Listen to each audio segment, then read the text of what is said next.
Hello, well, it's still day 103, but I'm going to do a second Locktail 53 from the 1941 to 1950 era, and it's another Trader Vic recipe. It turned up in 1946 or 1947 in Trader Vic's The Bartender's Guide, and one of the early tequila cocktails. There were a few around, but this was definitely in the early part, which is sort of weird given most of Trader Vic and that era were focused more on rum recipes. Now, I didn't change much about the previous Mai Tai recipe. In fact, I went hunting for the 1944 authentic recipe.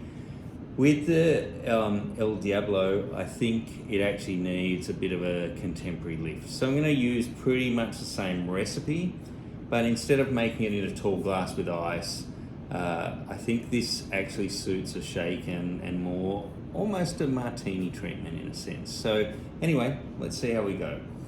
So this is my 2021 Sydney Locktown version of the El Diablo, the Devil.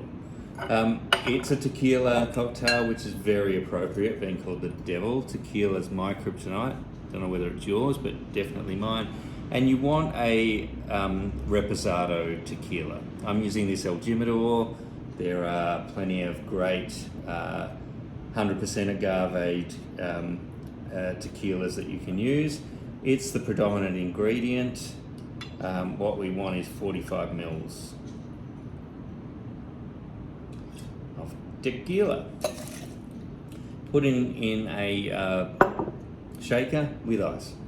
Now the next ingredient is creme de cassis, which is a black currant liqueur. I'm using this Joseph Catron. Their mixes are amazing. We're only looking for about 15 ml of blackberry liqueur. Then we're looking for some lime juice. You can vary the lime juice a little bit. We used a lot of lime juice in the Mai Tai, going with 15 mils, which is pretty much the 1946 recipe on an El Diablo of lime juice. And I'm leaving the ginger beer for the make at the end, but I'll just get that ready. So some Bundaberg ginger beer ready to go. Now I'm going to shake the rest of these ingredients with a handful of ice and get that really nice and cold. The original recipe called for putting all of these ingredients in a glass, building it in the glass, and then popping a cocktail cherry in at the end. It looked a little bit sad in terms of structure compared to, say, a Mai Tai or something like that, and I think it's not a cocktail you come across very commonly, and I think it needs a little bit of a remake. These ingredients are great ingredients, but really can do with a little bit of contemporary work. So there we have it. Nice and cold, got that real tequila smell, a bit like a margarita before you add the salt and everything else. So I'm using this coupe glass. It's a bit of a fancy one, but you can use any sort of coupe or martini glass. This cocktail will work. Pop those ingredients in. That's a great little colour there. That creme de cassis really giving it its colour. And then the original recipe was for 90 mils of ginger beer. There's a little bit more than 90 mils in this. I'm not going to add all of it. I'm probably going to stick to about the 90 mils to get the volume. And I've got some Luxardo maraschino cherries here on a cocktail skewer as my garnish.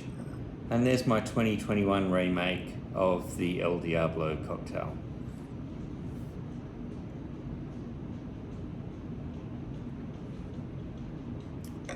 I think that's pretty nice. I'd be very happy with receiving that in a bar.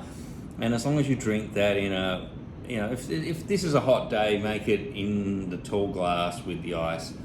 But if you're sitting here at night like this in sort of balmy weather or it's not too hot, this sort of indoor version I think is a little bit more sophisticated. It's a little bit easier to drink. I'm going to put it out there. I think this is, I don't think I can improve on Trader Vic's Mai Tai, but I would suggest that maybe this is an improvement on his El Diablo. Anyway, hope you're doing well. Bye for now.